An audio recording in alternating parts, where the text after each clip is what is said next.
How y'all doing? Welcome back, Bama Live. I'm sort of back. Um, I was sick, as many of you know.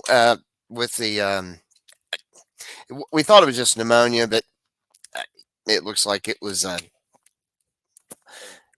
probably COVID, and then turned into pneumonia, something to that degree. But anyway, I'm back. Took the one day. It's the best I could do. I just couldn't take it. I had to. Um, I had to sleep. I just couldn't do it. I was dying, just dying. So anyway, today we have a sentencing um, of a girl named Chloe Driver. That's a Georgia v. Uh, Driver. I, I don't know the whole lot about it, unfortunately. I'm going to try to rewind it, at least get to the end of it, or at least to the end of the or the beginning of the sentencing phase. And let me see if I can't. Yeah, well, I've gone an hour and a half. We've lost a lot of TiVo time. Dang it, gum. This may not take long. I don't know. This may not take long at all. Let's see. But thanks for bearing with me. I'm sorry. I'm so sorry I couldn't be here yesterday or the day before. I've just been. It just killed me. I mean, it is whatever it is other than COVID. I've had COVID a lot. This sucked. It was rough. It was really rough. So okay. Thanks for well wishes if any of you did. I do appreciate it. All right, got it. Here we go. All right, y'all. Thank you. Let me turn the light down. My God, that's so bright. Oh Lord, and that's as bright low as it'll go. Oh man, what the heck? I don't know, dude. That looks horrible. No, that looks even worse. Hmm. Holy cow, man! I don't know. I should have bought the cheap um um hell, I can't even think what it's called. Circle light with the hole in the middle or whatever. And that mine is just a big circle paddle with a light, different light settings or whatever. It's too damn bright. I mean, that's just, I mean, I should have bought a crappier one. I reckon. I don't know. Let's see. Watch. Let's see if I change it. All right, that's white light, and this is as low as it goes. It's pretty low. So I don't know, man. I know. Yeah, we'll try that and see how it goes. Okay. Yep. All right. Let's see what's going on with Chloe Driver. I hope this is not a really bad. I know. I think it has to do with the death of a infant or young child. I do know that. So hopefully we'll get past all of the bad stuff and it'll just be sentencing, and you'll see what happens after you're convicted. What happens with sentencing? It's pretty straightforward. Uh, some states like in Alabama, for instance, let's say I don't know. Let's say you're on trial for murder, first degree, and you think, oh, yeah, the jury might actually not convict me and send me to death, and they come back and say life. The judge in Alabama can go, no, death, and sentence you to death. So yeah, we'll see how this is in Georgia. So it's been a long time since I lived there. So we'll see. Maybe we'll learn something together. Okay. All right. All right.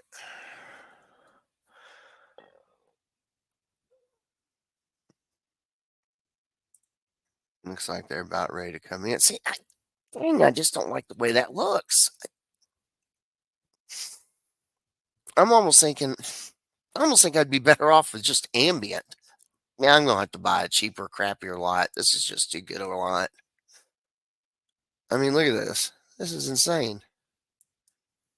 I mean, that's on warmth. Oh, great, horrible audio. Georgia versus Chloe Alexis Driver, having been convicted after a jury trial. We're before the court for purposes of sentencing.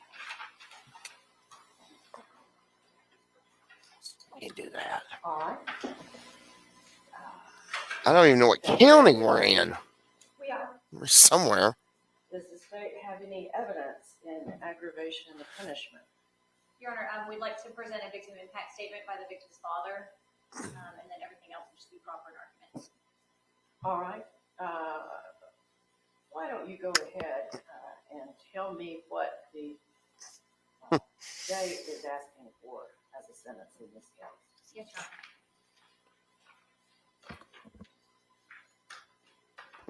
Your Honor, the state's position is that as to counts 2 and 3, the felony murder counts, those would be vacated by operation of law based upon the jury's finding of guilt on the Potential death sentence. Murder charge. The state would be asking for a sentence on count 1 of life without the possibility of parole. The state's position is as to count 4, the Straight aggravated life. assault charge that would merge into count 1.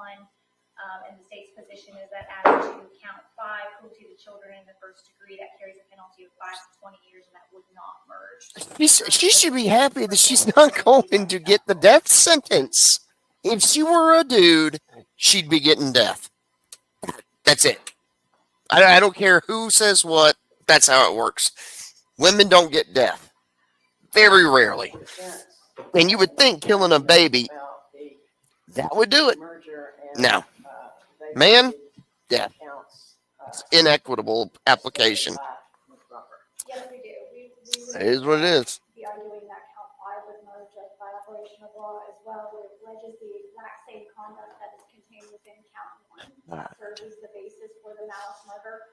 The way the state charged it in this particular case is that it unlawfully caused the death of Hannah Nicole Driver by stabbing Hannah Nicole Driver in the neck with the knife, which is the exact wording, Judge, of count 5, by causing cruel, excessive punishment, physical, mental pain by stabbing Hannah Driver in the neck. So it is our position that based on the murder with the I'm just playing with settings, sorry. that would be Sorry. a case that you would not be able, that would merge and would not be able to sentence separately. Can they not use microphones in the courtroom? I'm just not understanding.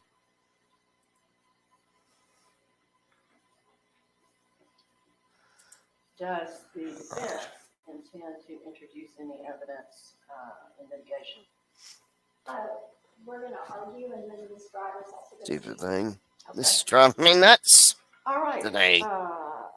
Ms. Crawford, if you'd like to present the victim impact statement, please. Yes, Your Honor. Could you turn on the monitors, please?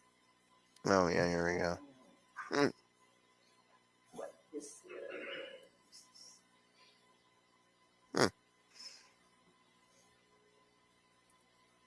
There we go. Thank you, Your Honor. And would it be Finally. we're going to deliver that from the podium?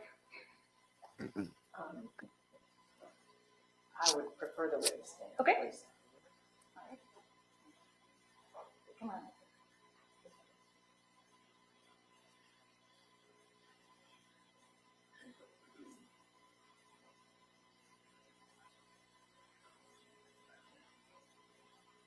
He doesn't need to bring anything up. She wants you to leave everything. You need to leave it back there, sir.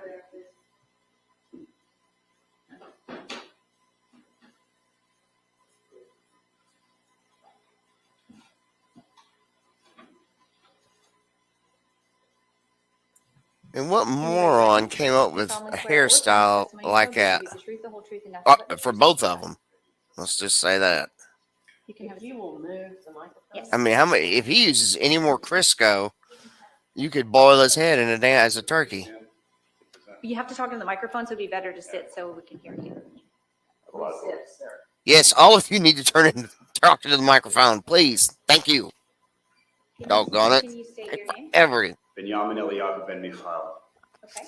And can you spell that? B as in boy, E as in Edward, N as in Nancy, Y as in yellow. A Sounds as in Hebrew. apple, M as in Mary, I as in igloo, N as in Nancy. D as in boy, E as in Edward, N as in Nancy, hyphen, M as in Mary, I as in igloo, C as in cat, H as in hotel. A as in apple, E as in Edward, I as in igloo, L as in Lucy. Eliyahu, I left out. Yeah. E as in Edward, L as in Lucy, What? I as in Eliyahu is Elijah. Y as in yellow. A That's- as in apple. I just can't catch the rest. U as in useless. I don't know if he's actually a real Jew or one of these Jews for Jesus Can you fake tell ones. I us don't know. what your relationship was to the victim in this case? The victim was my daughter, Hannah Nicole, driver Ben Michael. Ben being the word Hebrew word for son. I want you to, or Mr. Ben Michael, I want you to tell the judge about what. So it should be Bat Michael. 645 Bat days Michael. ago. I had Bat the most Michael beautiful living would be daughter daughter one of day, Michael. If you were in Israel doing it correctly. the 5th of December. Here, the surname stays the same. She was dressed in a tiny, prescient little pea coat that was also colored pea, curry yellow. We were at a rest stop in McDowell, North Carolina, and I brought her toward her favorite thing, the arbors, in the middle of the rest stop where the grass was green and the trees were tall and the roots were old and ripped up. I like to call her Naima, which means pleasantness, and she was pleasant to all she came and encountered. The most pleasant. Naima? While we stood at that tree, she counted every layer. This is getting bizarre. 13 months old. She had had a penchant for trees since she was a month and a half year old. She was sweet. There are babies that are planned. We know what the opposite of that is. But then there are babies that are planned. This child was deliberate, intentional, and Okay. mental work of 2.5+ years prior to her 9.5 months in utero and her entrance into this world. This guy's weird. There are a very special sister with 3 babies. And by the last one, Eliana, we came up with a term. There are forward-facing babies and not forward-facing babies. I have an older daughter who's estranged, you've heard about here, named Eiley. She was not a forward-facing baby. Eiley cared about mommy and daddy. Put her head in your armpit and you were wherever you were, and that was not Hannah Nicole. Hannah Nicole was a forward-facing baby, meaning when you carried the baby, she needed to see everybody and smile at them. Everybody. Where are you from, bro? As if she almost had an innate nature of knowing that she had very limited time. She had to see everything, and she'd get really. This guy tells us this know like that it's a she needed to be turned storybook. around if you were not holding her face forward-facing babies. My sister's little Eliana was like that. I learned to hold her that way. She wanted to be taken around. She wanted to count everything. And she was looking at those roots that day in her little coat, and she had her little curls that came over her hair. And that's my last really strong, close memory of holding my daughter, playing in those roots, those trees. Her disposition was just the sweetest baby. And I'm not saying that as biased dad. I've been around a lot of children. She was different. It's like she was hosting everybody she met. This guy We'd is run, prepared bring this. the little Legos. We would run. We would play. By the time she was 6 Totally. months old, she had a real thing for little cars. I can't We get chased this them around the room together. I zoom crawled in. with her. Beautiful. She was really weird looking. And some babies have this and some babies don't, between like 4 months What? and 7 months. Who calls their kid weird looking? Some things are growing too fast, some things are growing too slow. But by 13 months old, she was so beautiful. Did you provide photographs that you'd like to I would like to, please. Yes, Katie. see of Hannah? Please. Your Honor, Please, the court. I'm gonna publish photographs that. This is me and Hannah together. My guess is this guy's going to be a Fruit Loop religious guy. About a few months. She This is at looks like she wants him really dead. Beautiful, inexpensive Just- hotel room in Clinton, yeah. Connecticut. Not And, good. They have massive floor No. space for a hotel room like this. And we were chasing those little cars around all day. These That little looks like that's cars. what you would see her So this victim is, may have this seen. would be That was the second last week of face August her of victim 2020. saw. We were down with my family, as will be depicted more clearly. God. There are photos coming.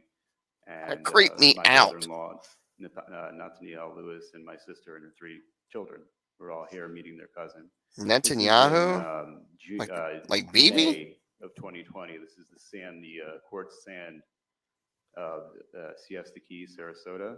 And we were. These are a spending time fruitcake there. We were hippie spending group. time at Nokomis and Venice Beach, the adjacent smaller beaches. Yeah. She would come in her wagon.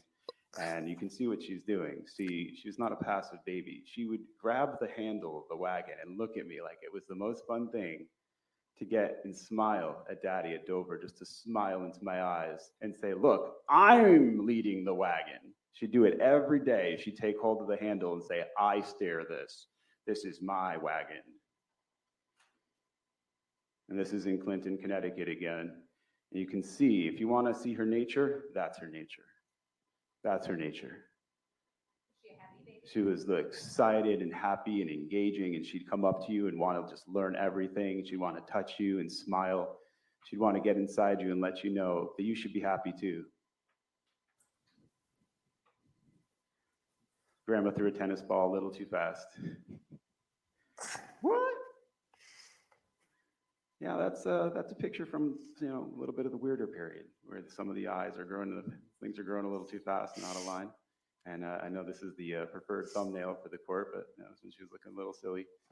So that was probably back at about April of 2020. This is my parents' living room, where she would come up to this piano over here. Wait, is that his daughter or his a nap wife that killed the and baby? she would start. Who did her hair? I've been playing piano since I was 3 years old, and I would ensconce her and encompass her in all my music, and she would come in the middle near the middle C, and she would start doing things that actually made sense. And then she'd look at you and she'd show you she could have a beat. My older daughter, Eiley, has an immense amount of musical talent, but she could never keep a beat, but she would come up with things. But I'm guessing you, Miss Chloe Naima, Driver and is Nicole, the she could tell where the beat was. mother She knew where the of beat that of life baby. was. She knew where to enter. And the he's rhythm. not She knew here where to look for at you. her, but She the knew where baby. the camera was. Are those the cars that you spoke of she enjoyed playing with? No, these are very little cars that you'd pull and they'd zoom around the room. This is actually a toy that I had going back to when I was a child, and it has a revolver inside, like a revolving scoop, and it goes around, and it's funny, it like collects toys into its dump truck. This is a xylophone that was my sister's over here. Little cup. She rode that little Pumobile behind her everywhere in my parents' house, and she was amazing because sometimes as a mother you wanted to sleep a little bit more.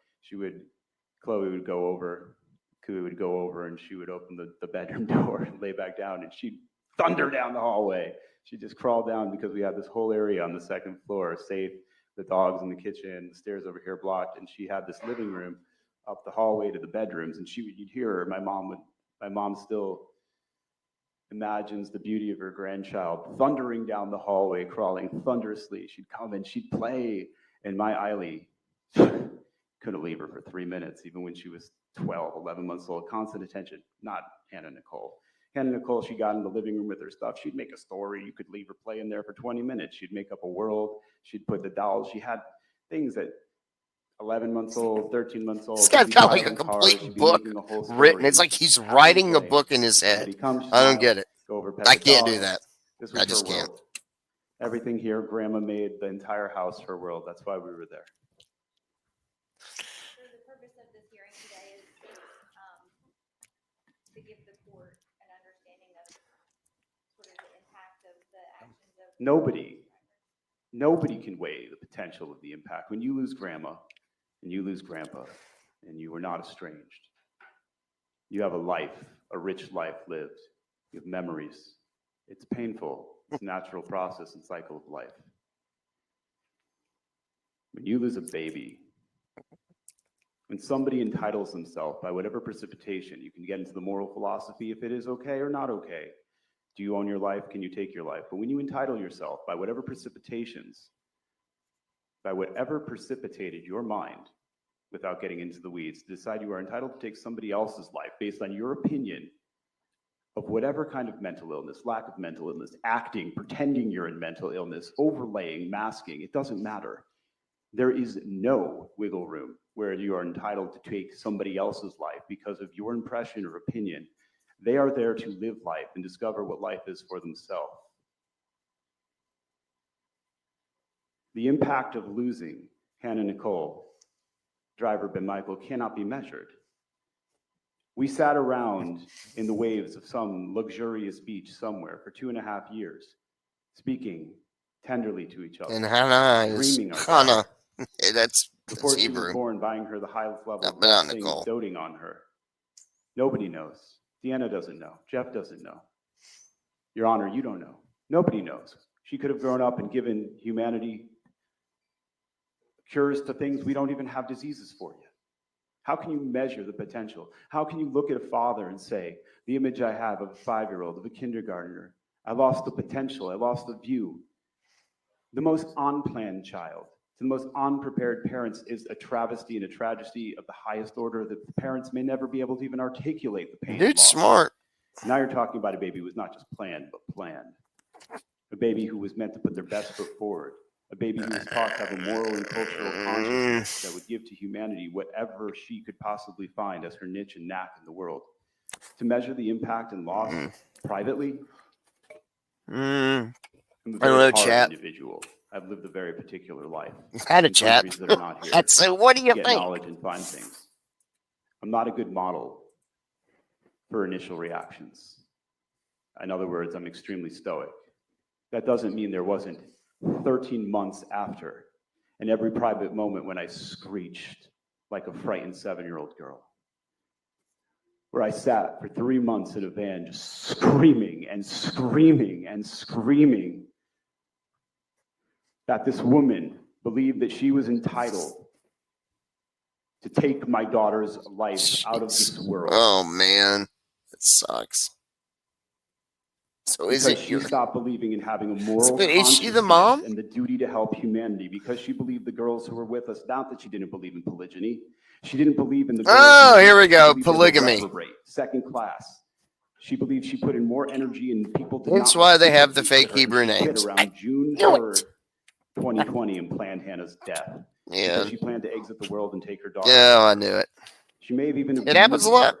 Chat. She felt that there was Happens a some lot. issue on a phone call between Oh, taking the Lord. girls to Connecticut when she said, if you don't get your ass back down here to the South as quickly as you possibly can, I will throw this baby on the floor because I'm tired of her screaming and I can't get her to go to sleep the way you do, which was a beautiful segue that I love spending time with my daughter, putting her to sleep. It was like my job to put her against my heart. We spent lots of time rocking and going into sleep, and Chloe just had triggers from being raped and abused as a child, suffocated and jumped on by a drunken Eric driver who caused her to be triggered by sleep, and she doesn't even know it herself. I apologize. I'm very emotional. Don't seem it. And this is the impact on me. Can you tell the court whether you have any feelings with regard to punishment? Nothing that actually happened to her would ever change her. I don't know that no sentence, maximum sentence, could ever get through to her in a way that she won't build a new identity, a new mask, change who she is, manipulate the next party. Chloe Alexis Driver wasn't a victim. She had the most power in our group. It was called her fits. I don't know what kind of a sentence would help her. I mean, the inclination to say death penalty, Wow. maximum. Oof. She believed she could take the life of a baby out of this world, a baby, any baby, in this beautiful Guy may baby be a that has the fruitcake potential cult, to but help the he's world. not wrong. Can't be weighed. He sounds like he's smart. Nearly unlimited Yeah. potential. Maybe Can we going to pull the prison other? for bigamy, but I don't know. There's a whole nother email with the ones with the family. She didn't send that. Oh, well. I don't think you need it, fella. I think you're doing just fine. Breath away.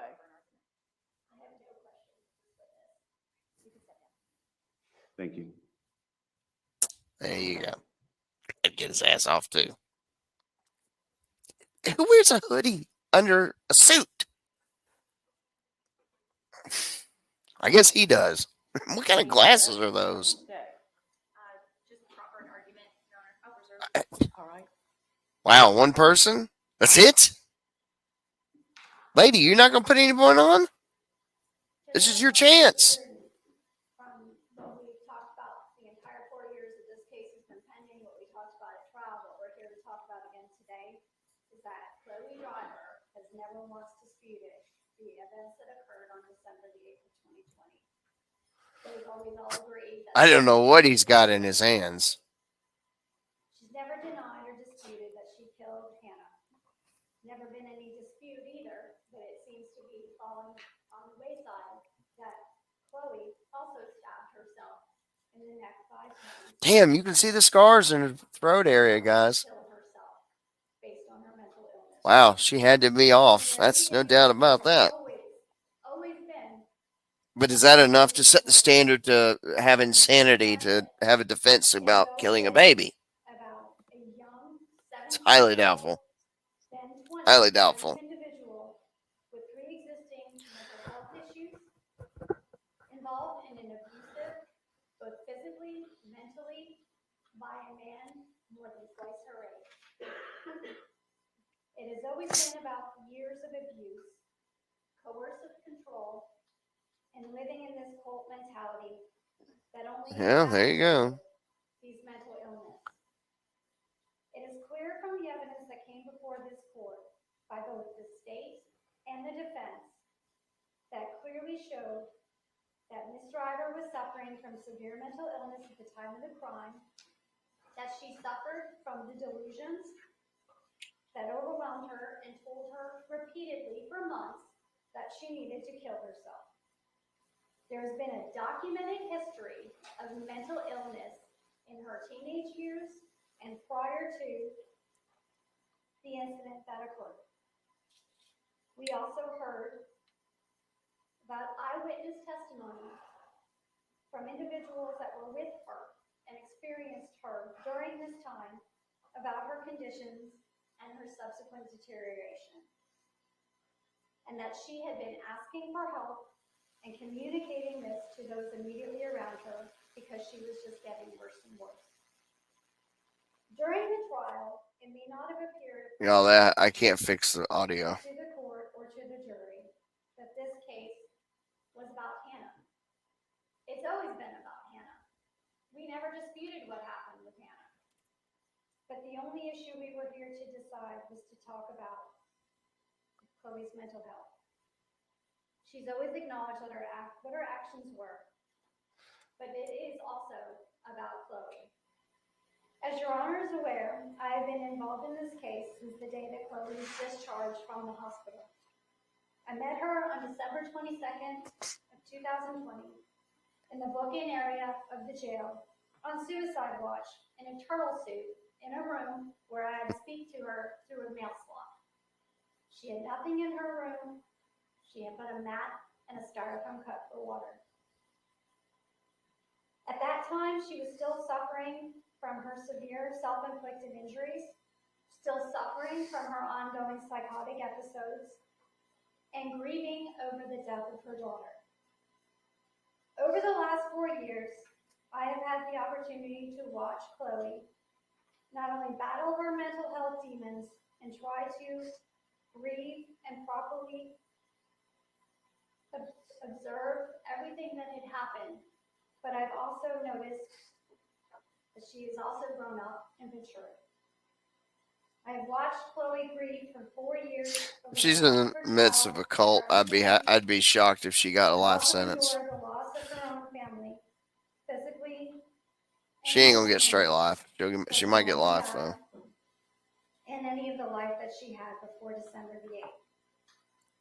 There has never been a time since I've been involved in this case that Chloe has ever said, I am not responsible for what happened, or any attempt to deflect that. Well, then there goes the insanity defense. This case has always been about mental health. And it sucks. The system here is horrible. It's never been about blaming anyone else for Hannah's death, but simply an explanation to how Chloe got to this point. It has always been about seeking justice for Hannah and for Chloe, asking the state to take all of this into consideration in resolving this case. As Your Honor is aware, we worked extensively with the state for years in an attempt to work out this case based on the facts and the circumstances and the extent of the mental health issues. And also, in an attempt to explain exactly what Chloe, along with other individuals, have endured in a relationship with Mr. Ben Michael. We ask for consideration of those very facts and not to treat Chloe just as any other criminal defendant charged with the crime. That was what we were asking of the state. Ms. Driver sat down with the state, provided substantial amount of information in an interview to the state in an attempt to explain everything that had happened to her. This past Sunday was exactly 4 years from the incident. Monday was exactly 4 years to the date that her parents found out what happened to their daughter and granddaughter. Mr. and Mrs. Driver had originally indicated that they wanted to speak on behalf of their daughter today. But every year at this time, the events of what happened on December 8th of 2020 hits them especially hard. They do support their daughter. Ms. Driver came to trial and indicated what she observed and what she felt. So we don't want this court to feel because they are not here today that they don't care, they don't support her. This is just an especially hard set of scenario and facts, but also around the time of the anniversary of the incident. There has not been a single day that goes by where Chloe does not think about Hannah, that she does not regret what she did, and would do anything to go back to that time and change everything. There's not a day where Chloe doesn't think about how this affected the very people she loved, and especially Hannah, the one person she knows she was supposed to protect. There is not a day that goes by where she does not wonder what her daughter would be like now at the age of 5, or what her life would look like if she had managed to get away from this cult and treat her mental health issues, which is what her parents had begged her to do. Chloe is, and always has been, remorseful for her actions. She takes responsibility for her actions and has had 4 years to be able to see and have insight now that she is medicated and diagnosed and away from that relationship. How We are sad. asking this court to consider everything we presented at trial and the hearings leading up to trial. We are asking this court to recognize, as the jurors did, that this was never a case in which Chloe did this crime to have Benjamin to herself. It has never been a case about selfishness or Benjamin? anything else like that with respect As to in Benjamin? This case was always about being a severely mentally ill woman with significant trauma that fought and fought against her own mind until she was no longer able to do so. We heard testimony from all the experts and the witnesses about her deterioration in the months leading up. No one to speak on her behalf. We heard That's about sad. her behavior and the delusions from those who interacted with her during that time. This was never a situation where she was feigning or faking mental illness. The experts told us that. Witnesses told us that. There were evidence that she was experiencing these overwhelming psychotic symptoms and delusional compulsions, and that this was something that she fought every day and was very real. There was significant evidence that showed she acted in ways that showed she was losing her mind. She communicated that to the people who supposedly loved her. We all remember the testimony of Jason Spillers. We all remember his testimony about her behavior. We also know he told us how much she loved Hannah and that she would never have done anything to harm Hannah in her right mind. If y'all don't like it, just slow it down. We are asking this court to remember the witnesses that told us how much Chloe loved her child and did everything she could to be a good mother and take care of her daughter, all while struggling with the undiagnosed and untreated mental health issues, all while struggling with emotional and physical abuse at the hands of Benjamin and Michael, and being subjected to this cult indoctrination that alienated her sense of being, her sense of self-worth, and any semblance of independence. But more importantly, it alienated her from those who genuinely loved her and who loved Hannah, her parents. Her parents were the only ones in this whole scenario that didn't view Chloe or Hannah as property. All of this combined led up to what happened on December 8th, 2020. I'm not going to rehash everything that this court and the jury heard in this case about the 3 different experts, but all 3 experts throughout the pendency of this case have all told us about the significant depths of Chloe's mental illness. All of which agree that she suffers from very significant, severe mental illness. All of these diagnoses require significant treatment, not just medication. All of the experts told us that these illnesses require actual treatment and medication, and they just don't go away. As Your Honor is well aware, that Chloe's been incarcerated since her release from Kennestone Hospital. She was 20 years old at the time. She is now. I used to work security From the there. beginning of incarceration, she did not receive any type of mental health treatment aside from medication regimens, which is constantly in flux and changing, even to this day. I didn't think She they has had a absolutely psych no ward. criminal history whatsoever.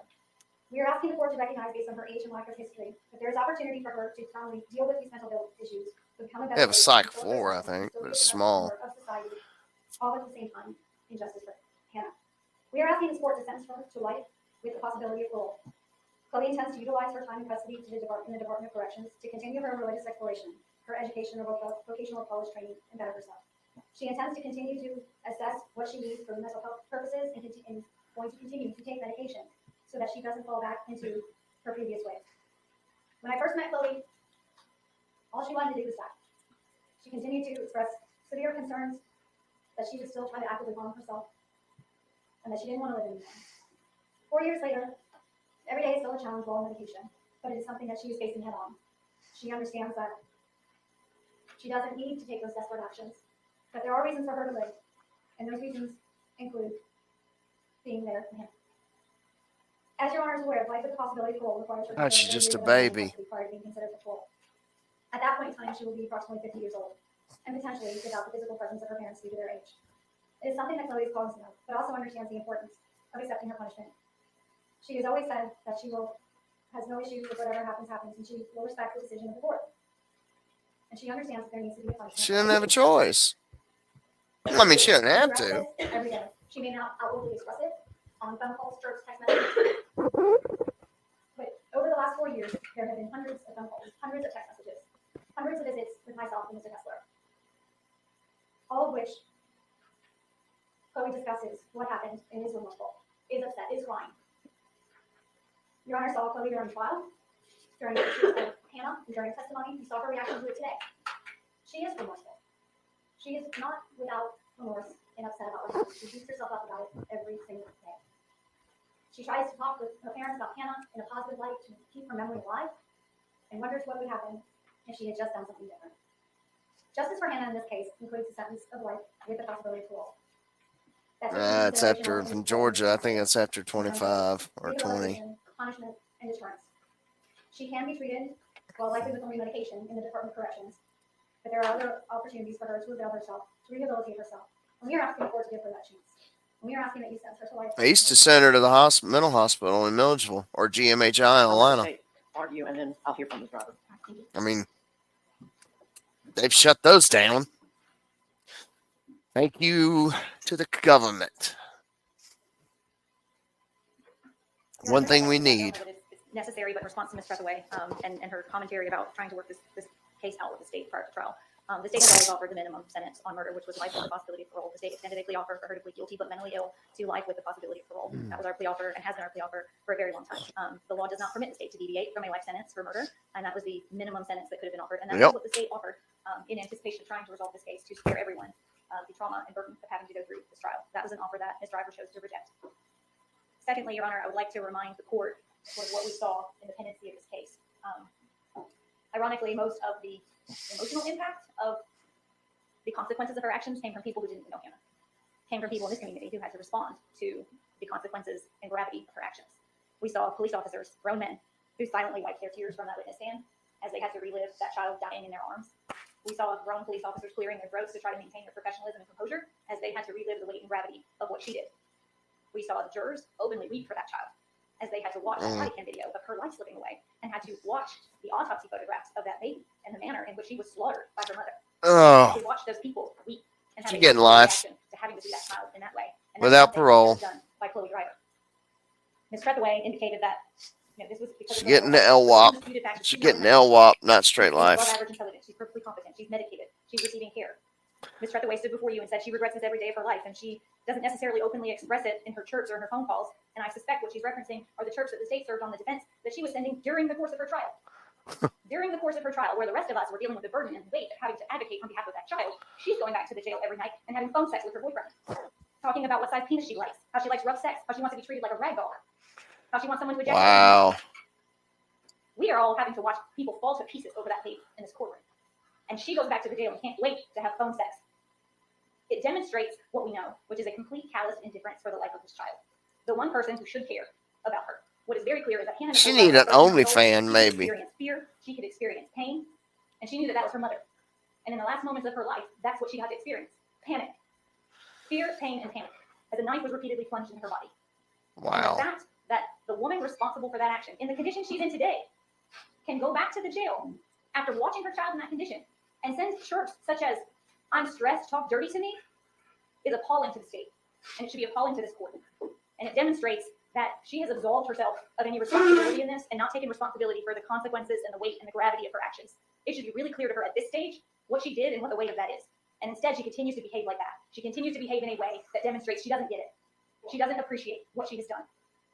But just because she has absolved herself of responsibility in this by saying it was her mental illness, doesn't mean that the court has to absolve her of that responsibility nor the law. As we sit here during the course of this trial, 4 years later, when she is perfectly stable and perfectly medicated, she continues to demonstrate a callous indifference for the actions that she caused and for the loss of that baby's life. And that is why the state is recommending a sentence. And y'all, that's the standard, a callous As we sit here indifference. now, she continues to demonstrate Absolute callous indifference to life. for the life of that child that should be given the utmost respect. And instead, a bunch of strangers from Cherokee County had to be the ones to compassionately extend our hearts to that baby. All right, so we're in Cherokee County, northwest of Cobb. Does Okay. the defense have any dispute about the facts stated by Ms. Robert? We As far absolutely, we do. And I'm going to preface this by saying, I think it's pretty petty at this point, since we were served these at 4:30 yesterday afternoon, with respect to this particular incident. They have absolutely no relevance to why we're here today whatsoever. The state can acknowledge, and I don't think they would disagree with me, that there are thousands of phone calls and chirps and text messages, including ones with that gentleman right there, that indicate that she was remorseful, that she was upset about what happened. There are phone calls, hours worth of phone calls of her crying on the phone, talking about what happened. The fact that she was talking to, I'll say it, she's talking to this individual on the phone for months. And now they're trying to explain the sex talk. Shit. She wasn't talking about the facts of this case. She wasn't telling this gentleman that she was getting away with anything or doing anything. She was not talking about the case because that's what she was instructed to do so. She was allowed to talk to people. She did so at the jail. She didn't talk about the case because that's what she told her not to do. The fact that she didn't say, "Oh, I'm upset about what happened to Paul today," or "I'm upset about what happened to Hannah" on these phone calls, has nothing to do with whether or not she's remorseful. And I'm going to say this, and I've kept my mouth shut about this for a very long time. I have an email from Ms. Robert from February of 2023. Ms. Robert and the district attorney's office sought out us to sit down and talk to Ms. Robert at the jail in an attempt to work this case out. I take issue with the assertion by the state that we categorically rejected the felony murder guilty of Mendio like the parole option. What we have always strived for in this case was a reduction in the charge that appropriately reflected the mitigation that Ms. Driver suffered, the mental illness aspect of it, but I'll also go back to this email. This was at the request of the state to sit down and talk to Ms. Driver at the jail. This was also at a time where the district attorney's office was well aware that there had been communication for a very long period of time with Mr. Ben Michael at the jail. In that email, the purpose of this case, the meeting, was to determine what information Ms. Driver possessed about the criminal culpability of Ben Michael, aka Brian Joyce, which could be presented at a proper under oath under any potential plea of guilty that she may enter. The way that Ms. Robert is categorizing the plea negotiations in this case are inaccurate. The state, during that meeting, Ms. Driver told the district attorney's office and myself she was continuing to contact Mr. Ben Michael, provided them information that they didn't previously have, which subsequently led to the discovery of a bunch of other phone calls. Ms. Driver told them that. She was honest with them about it. What the state is not talking about here is the suicide aspect that was involved in this case, that the state was looking at this from all angles with the other people's involvement in terms of criminal culpability, but also with regards to her mental health. That has always been what this case is about. She exercised her right to trial because she has the right to do that. She exercised her right to trial because the state of Georgia, despite these plea negotiations and the evidence in front of them, did not want to recognize the mental health aspect and what we were asking for in terms of a lesser charge. Ms. Driver exercised her right to trial to show this world what that gentleman is like, what life with him is like, to put before this world that she is not the only victim of this person, and that in an attempt that maybe other people will be aware of what this involves. She has always accepted responsibility for the actions. We saw it at the hospital. We saw it with Dr. Detective Cruz. We've seen it in subsequent interviews with the experts. She has never denied what happened. She's never denied what she did and what she did to herself. And she understands what needs to be happening.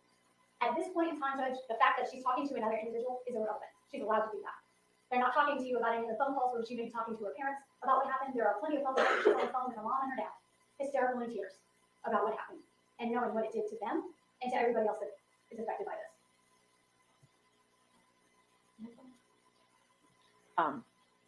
The state has the right to conclude. Anything else that you wanted to say, Ms. Crawford? And then I'll let y'all approach the lectern and I'll hear from. I would just like to say that the defense's stated objection with regard to all of the sexting she was doing during the trial was relevance, not dispute as to whether it occurred. The state served all of those on the defense. It didn't find it necessary to read every disgusting message into the record, but the state's position is that her general moral character is admissible at a pre-sentence hearing, so it is relevant, and it also demonstrates the lack of remorse in terms of the timing and the context of when those messages occurred in relation to the days we were watching her daughter die on video and reviewing the autopsy photographs. That's the reason the state brought that information before you. So I'll just like to make that clear. All right, Ms. Trethewey and Mr. Kessler, if you want to approach as well, Ms. Dropper, you can come to the lectern and make any kind of statement that you'd like to. If you will place her under oath, please. And this is the end of it. All right, Chloe, for the first thing I'm going to have you do is have you raise your right hand.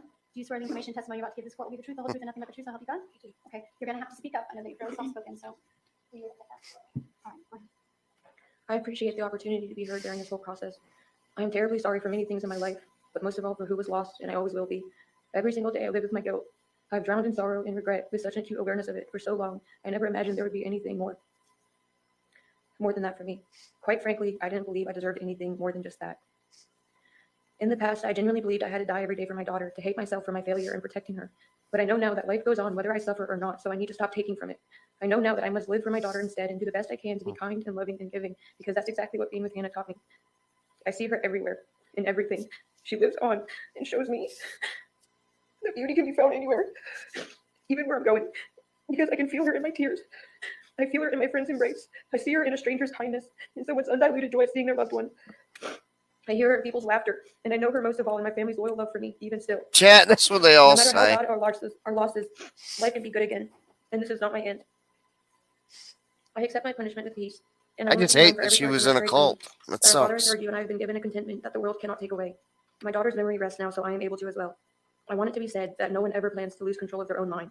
This trial is only a snapshot of my life and mind. It's easy to review the past and say what could have been done differently. It's even easier to say what someone should have done. But that's just it. In the midst of a terrifying situation, you can't actually think. The horror and fear you feel clouds your thinking abilities and disconnects you from reality. So though I may not legally meet the definition of insanity as of today, I know in the bottom of my heart that I was, because I never would have done what I did had it not been for my decompensation. In the end, we can't go back and undo the bad, no matter how much we want to, but we can learn from it and prevent it from happening again. I will continue to seek help for my mental illness because of this. I read once that suffering is cheap as clay and twice as common. What matters, though, is what each man makes of it, and I promise I will make the best of whatever you give me, Your Honor. Thank you. Yeah, y'all stay. Yes.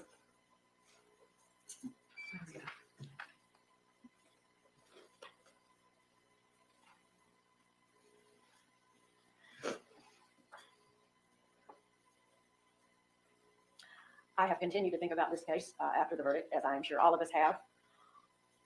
I have been aware that based on the law, that my only real discretion in this case is whether to sentence you to life without parole or life with the possibility of parole. She gonna get out walk. As Mr. Hathaway pointed out, that the parole eligibility in this state would dictate that you would serve 30 years of a life sentence before you were considered for parole. 30 years before life. After, oh my God. This was a heinous offense. Yeah. With evidence that was so graphic and traumatic that I began to reach She gonna get out what walk. kind of support and help we Life could without. we were having to consider it. It's not good when a Parents during judge the trial starts that is way. Something that just offends us on the deepest level. It is a wrong that just is unfathomable. It just cannot be understood. And it scares us because it is so contrary to just fundamental moral behavior and what we expect of the bonds between human beings.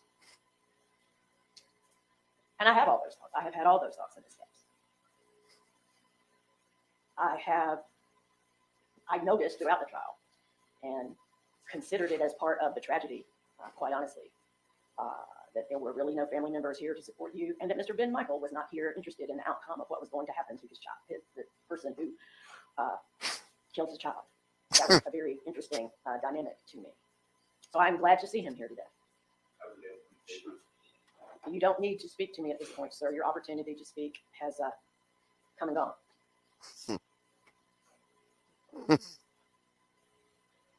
Although the response I just heard doesn't do anything to make the whole situation any less tragic. But as I said, I'm glad to have heard from Mr. Van Michael and to She's gonna get her boots honestly smoked. try to give him some benefit of the doubt, understanding that Yeah. there is an impact on him that cannot be measured, as he put it, and just again an impact on the universe. One more child who never goes to school, never gets to have a boyfriend or go to the prom, never gets to decide. Cherokee County is a very conservative county still. Used to be a lot like Cobb. They're not Cobb words was to too, talk but what a terrible thing it is. But I do also feel bound to consider the fact that if you had succeeded, we would not have been here. We would have read about a tragic, inexplicable murder-suicide. Mhm. I have to take into account that 3 different psychologists testified as to your profound mental illness, the depths of your sickness, your illness. so what happens when you're in I a have to take cult into for account the polygamy? fact that the jury found you guilty but mentally ill. Oh, that's a good So sign. obviously, we're aware they had the choice of Yeah. imposing a different sentence. Oh. I sent a different verdict. I'm sorry, a verdict of guilty that did not reference any Oh, other, great. mental illness. Well, not good for her. Georgia law, Georgia statute means that the guilty but mentally ill verdict gives the Department of Corrections some direction and some ability to continue to provide treatment for you, but that is in their discretion. There's no black and white law as to how a judge is to consider that verdict. Hell, maybe they did give it to her. I will note that the jury found that you did not meet the criteria of not guilty by reason of insanity. Uh-oh. The law in Georgia has been the same for about 200 years now. Yep.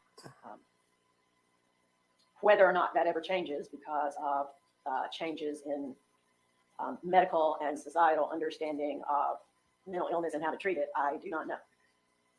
The intersection between law and medicine can be, well, it does not always mesh well. Things evolve. We now have treatment courts for people with mental illness and addiction. Yeah, but not for those that kill babies. And the law and the courts slowly come about in proper cases to figure out. Get with it, Judge. Treatment. Come on.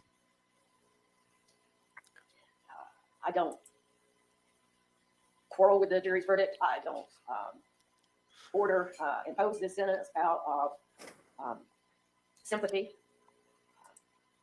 But I do think under everything that I heard, the sentence needs to take into account the possibility that in 30 years, there may be different treatment modalities, different recommendations. Yeah, she gonna get life with. Possibilities for your. Who would have thought? I wouldn't have. I think the notion that you are cured because you're taking medication regularly now is something that I don't accept. I believe everyone acknowledges that, or at least based on the law and the testimony we heard in this case, that borderline personality disorder, for example, is a deep sickness that is not Probably treated what just she by has. medication, for example. I guess. You were treated in order for you to gain competency to be able to actually. That's a go to trial. problem. If she had to do that, then Anybody maybe who's she dealt with shouldn't anybody be with mental getting a. illness is naive enough to suggest. Maybe she that- should be going to a hospital. and I know you. I don't mean that as a criticism or a punishment. It's just reality.